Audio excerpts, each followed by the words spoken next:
dari hasil laboratorium Pak. Ada bahkan yang tipus, masyarakat katakan DBD. Nah, jadi SOP-nya itu fogging Pak. Itu nanti ada pemeriksaan laboratorium DBD, baru bisa kita adakan fogging. Sebelum kita fogging, harus kita adakan PE, edukasi kepada masyarakat untuk membersihkan lingkungannya Pak. Karena kalau masyarakat tidak diberdayakan untuk membersihkan lingkungannya, itu biar kita fogging berapa kali tidak akan maksimal. Kemudian fogging itu Pak gunanya untuk mematikan nyamuk yang dewasa Pak, tapi telurnya tidak mati. Begitu. Jadi kalau kita membersihkan dulu wilayah kita, lingkungan kita, sampai jentiknya, sampai telurnya kita bersihkan, baru kita fogging. Nah, itu maksimal.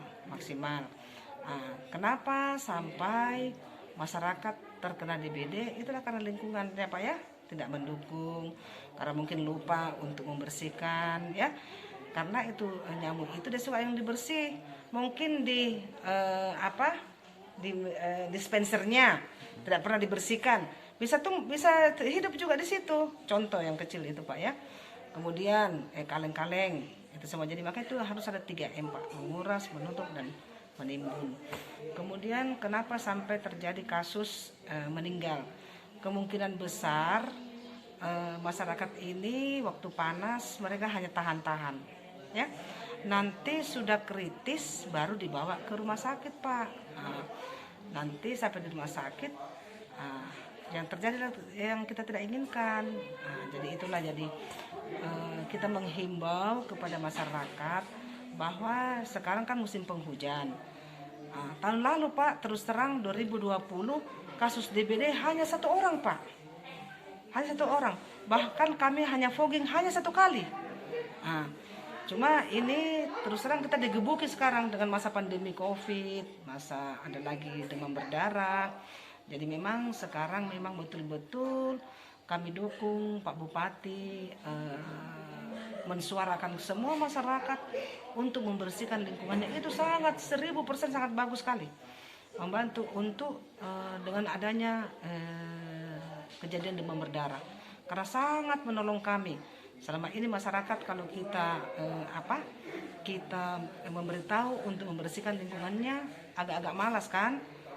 Dengan adanya ini kasus ini, mudah-mudahan masyarakat bisa diberdayakan untuk membersihkan lingkungannya, apalagi dengan penguatan Pak Bupati yang harus betul-betul kita bersih-bersih.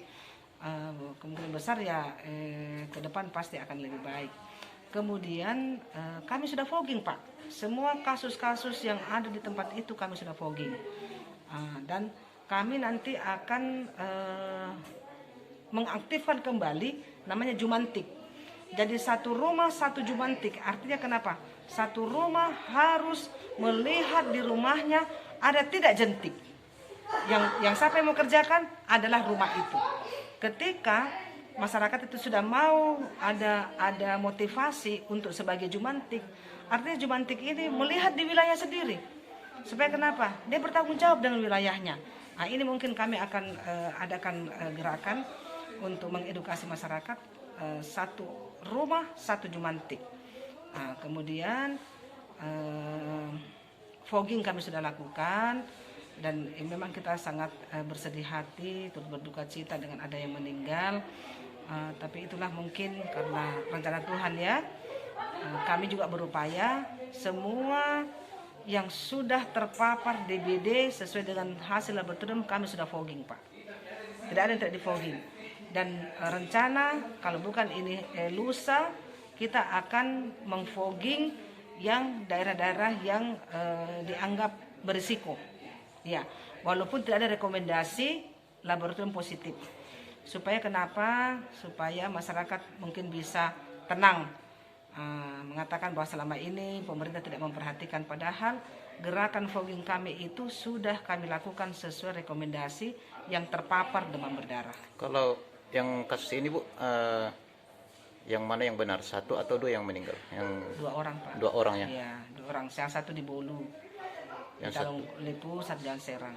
yang sekarang masih ada keluarganya yang dirawat di Laki Padada. Terus terang yang meninggal itu Pak, memang waktu masuk dia sudah dalam kritis, begitu Pak.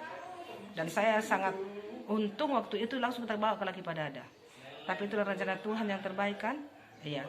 Yang jelas pemerintah yang direkomendasikan ke Dinas Kesehatan, semua yang terpapar demam berdarah itu kami sudah fokus.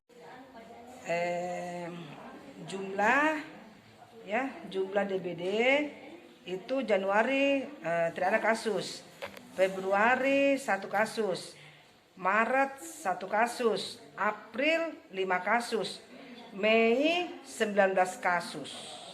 Itu meninggal bulan April 1 orang di Kecamatan Talung Lipu.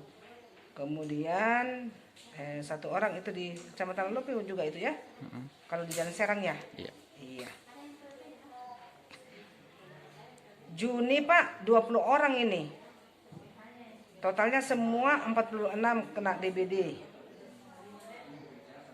Nah, data ini yang terlapor di Dinas Kesehatan.